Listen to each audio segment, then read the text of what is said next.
Hello, ladies and gents, boys and girls, people of all ages, sexualities, and identities. Welcome back to another film review. And today's film review is A Nightmare on Elm Street 5, The Dream Child.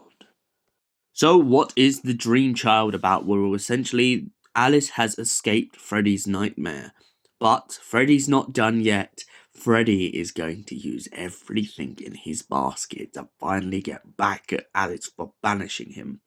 And what better way to do it than to get at her own new offspring? Yes, that's right.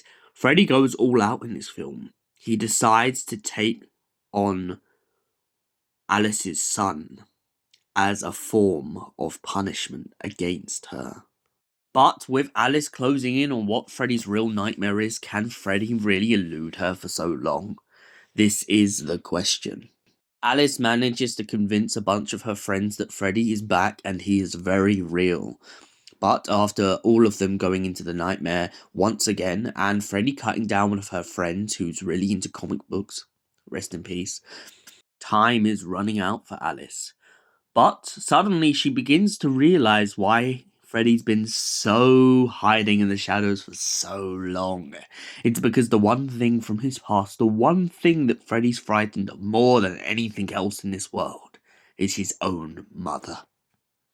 Now, his mother tries to banish him right in the beginning of this film, but sadly, due to some religious parts of her past and the fact that she was locked in an asylum thought to be mad for years, it turns out that all she needed was someone to go up and rescue her from her damnation.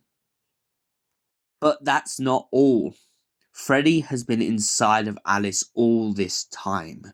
He has been leeching at her, using her child, feeding it all the souls of the recently departed, even the soul of her dead boyfriend. All to turn the child into a nightmare monster. But luckily for Alice, she manages to chuck Freddy into the pit of his past. She chucks him round the asylum, bringing him from place to place, and reminding him of the nightmare of how he was born. Reminding him of his father who was in the asylum, the guy who took advantage of his mother and brought him into being. Although Freddy is a rather nightmarish character, although Freddy has his darker side, he can't deny that he is scared of something, and most of all, he's scared of people even more crazy than him. That's why when all the men who are the ghosts in this story, who took advantage of his mother back in the day, start grabbing at Freddy, he suddenly realizes what it feels like to be his own mother, to feel the pain that she went through, the torture that she endured. We see a bunch of flashbacks to Freddy's birth, and we begin to finally understand why his mother has such disdain for him. After he is brought into the world, Freddy's mother, the ghost in this story, decides that she wants to do everything in her power to save Alice from the same fate, but sadly it seems that Freddy has already had his clutches on her son. But luckily for Alice, it turns out that Freddy's mother pretty much gives her son the power to break free from the bond, use his power against him, and then eventually she sucks Freddy inside of her body and traps him once and for all, telling Alice to be free, telling her to go live her life, telling her to have the freedom that she never could, telling her that it's her time to be her own individual and not to be frightened by her own nightmares. So, what did I think of A Nightmare on Elm Street 5, The Dream Child? It's a very scary and a very deliberately scary concept of them using someone's child against them. I like the ghostly figure, and I also like the way that Alice has to argue with her own child, saying that she does love it. This conflict between mother and child is brilliant. I also like how mentally Alice is constantly tested in this film to see if she can continue going on with her life after all the tragedies and all the death and everything that's been surrounded it.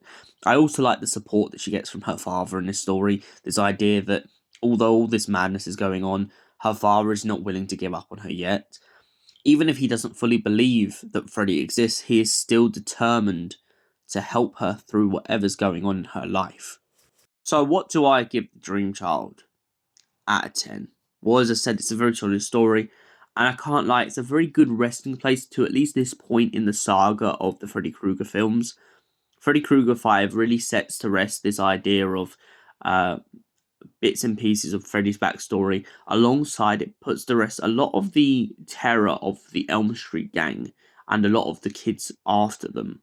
It kind of gives a solid grounding for, right, he's taken down the Elm Street gang, he's taken down most of the other kids from the high school, but now he's kind of been put in his place, and it's going to be a big challenge for him to come back in future. For that reason, I give it a solid 10 out of 10.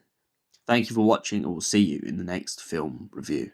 Till then, stay beautiful, have an incredible night, incredible day. Apologies for the cough. You're all beautiful. Goodbye for now.